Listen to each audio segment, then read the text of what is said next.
I started out, as most people did, as thinking of music education as performance education. I played the clarinet and the oboe, and that's what I was going to teach. I was going to be a band director, a high school band director. I never did that. I did teach in lab schools for a while, but mostly I was a college teacher. In fact, I've always been a college teacher.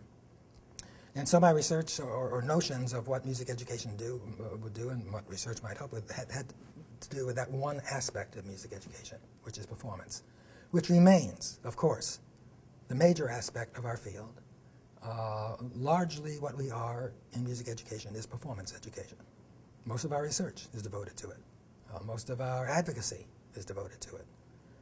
Most of the industry is devoted to it.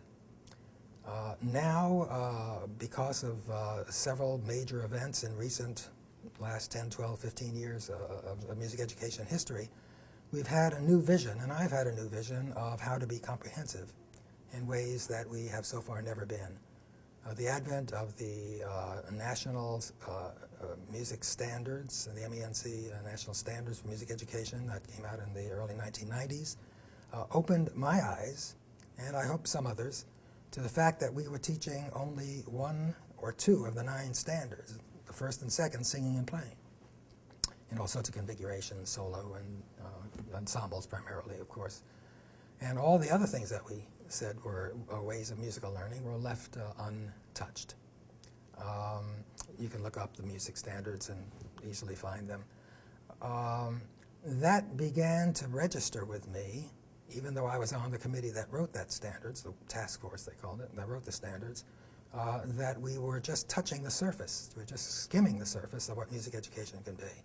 I also, as I was working philosophically and psychologically on various issues, developed a theory of intelligence, which is unusual in that it takes Howard Gardner's theory of multiple intelligences to whole new levels, in that it's a role-based theory of intelligence. That is, intelligence are based on the roles that we play.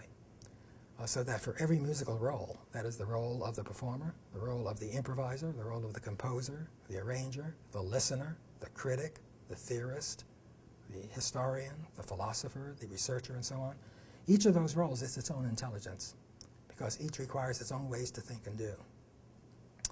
And therefore, thinking of music education as just music education, as if it were all one thing, just doesn't represent the realities of what goes on. Thinking of it as performance education represents one of the important, necessary realities of what it is, but it neglects all the others. And so my vision, both theoretically and practically, expanded enormously, and makes me realize, and I think the profession is beginning to realize, partly because of how I've argued these points, that we have deprived kids in schools of the opportunities to learn what's right for them in music. Not every kid wants to be a performer. As a matter of fact, with all our enormous success in teaching performance in the schools, just magnificent success. It's a model for how to be successful in music in the schools. We have reached, between 8 and 12 or 15% of the kids in schools. Someone said today in one of the research projects that it was 8%. I've heard as high as 15%, so we're not really sure because it's hard to tell. But just a small segment of the school population.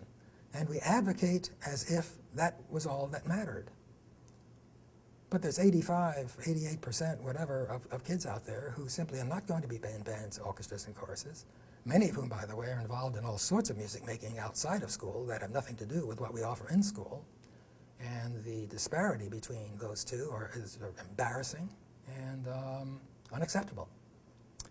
And so I've become an advocate for a totally different way of thinking about both general music, that is the general education of kids in grades 1 through whatever it goes. It used to be through 8. Now it's maybe 7 or 6 or 5, depending on the school system.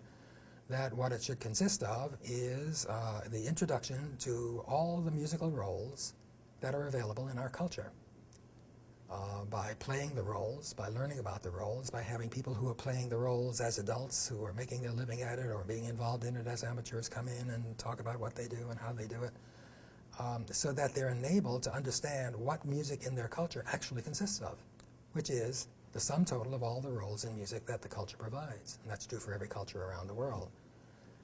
That general education really turns out to be a general education. One understands all of that, and then kids can find themselves in it, some of whom will say, well, I got to be in a band, or I got to be in a rock band, or I got to be whatever. But another kid can say, I want to be a composer because I played that role and I really love it. Or I want to be a music critic, or I want to be a listener. That's what most people are going to be, after all, in our culture, which is not a bad thing to be. Many of the music listeners are so active that you can hardly tear them away from the music. They can't get from the bedroom to the bathroom without some music going on. And so whatever role that they play is exercising a musical intelligence.